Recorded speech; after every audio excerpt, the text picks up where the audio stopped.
네, 안녕하세요. 이번 시간에는 중2 PHS 공통수학 선행반 개념의 정확한 구조화를 위한 수업에 대해서 설명드릴 다원교육에서 수학을 가르치고 있는 강사 박지호입니다.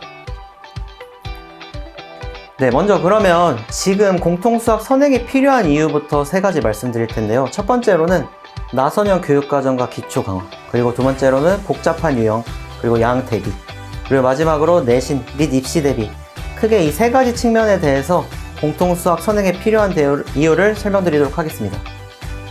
자, 첫 번째로 나선형 교육과정과 기초 역량 강화입니다.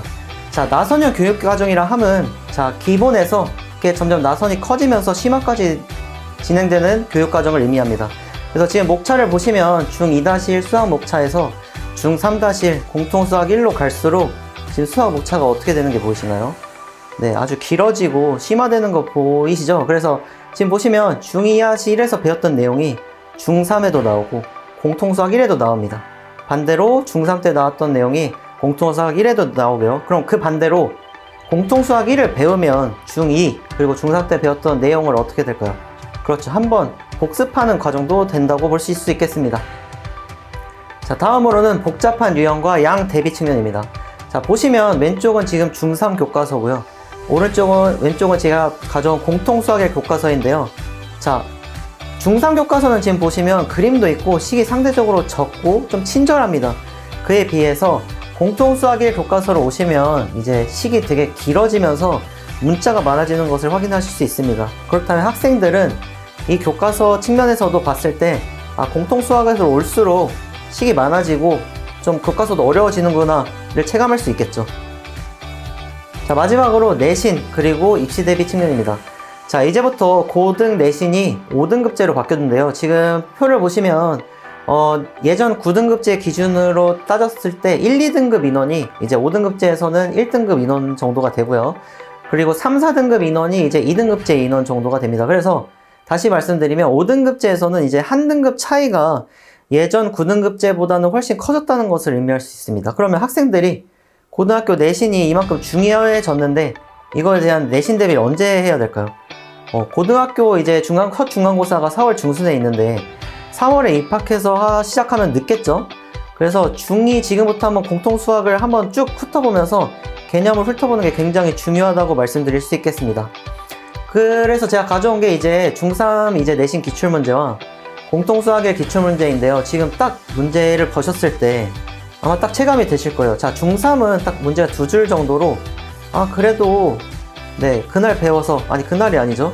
그 학기에 배워서 풀 수 있는 정도의 난이도였다면 공통수학 1의 기출문제의 난이도는 지금 길이와 식 그리고 보기만 해도 굉장히 학생들이 3월에 만약에 공부를 이거 시작했다면 이것까지 풀 수 있을까요? 라고 물어본다면 저는 쉽지 않을 거라고 생각합니다. 그래서 이것만 봐서도 내신 그리고 입시 대비 측면에서 공통수학 1을 한번 지금 보는 게 중요하다라고 설명드릴 수 있겠습니다. 자, 그러면 이렇게 이 세 가지 측면에서 공통수학 1을 잡으려면 어떻게 해야 되느냐, 제 수업에 대해서 소개를 해드릴 텐데요. 제 수업의 목표는 딱 두 가지입니다. 첫 번째, 개념의 정확한 구조화를 위한 수업, 그리고 두 번째로는 수학의 재미를 느낄 수 있게 하는 수업입니다. 자, 보통 학생들이 중2, 중3, 고1, 고2 올라가면서 이제 수학에 질리는 경우가 많습니다.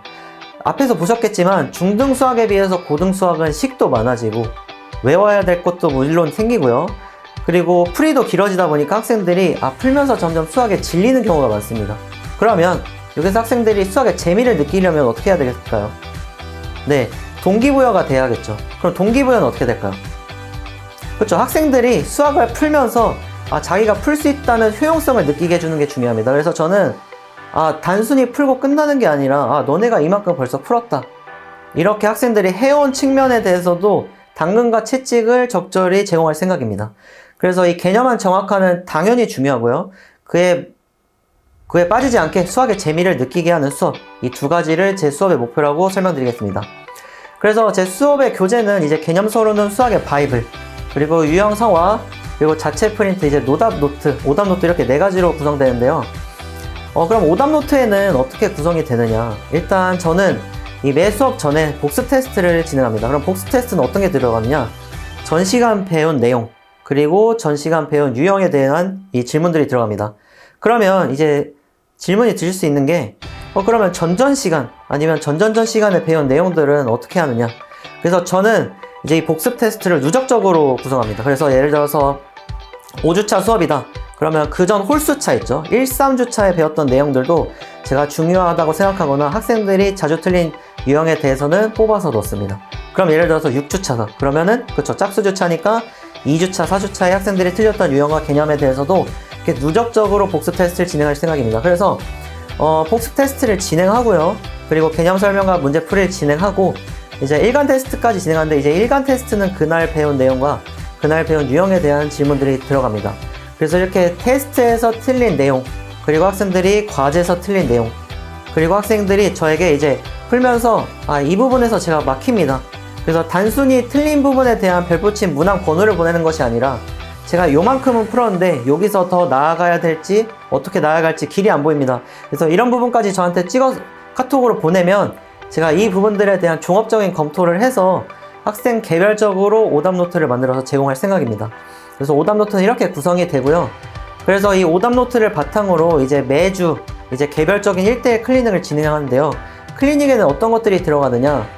이제 제가 말씀드렸던 이제 테스트에 대한 내용들, 그리고 수업에 들어오면서 이해가 안 된 내용들, 그리고 학생들과 저와 상담을 통해서 좀 학생들이 이 부분이 미흡하다고 제가 판단되는 부분들에 대해서 이제 총괄적으로 해서 제가 1대1로 직접적으로 지도할 생각입니다. 그래서 클리닉 시간은 이제 수업 전후 혹은 주말에 진행될 계획이고요.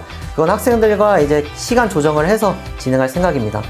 그래서 정규화 커리큘럼은 지금 표에 나타난 것과 같고요. 그래서 이렇게 저를 따라오신다면 학생들이 공통 수학을 어렵지 않게 배울 수 있을 것이라고 생각합니다. 지금까지 들어주셔서 감사합니다.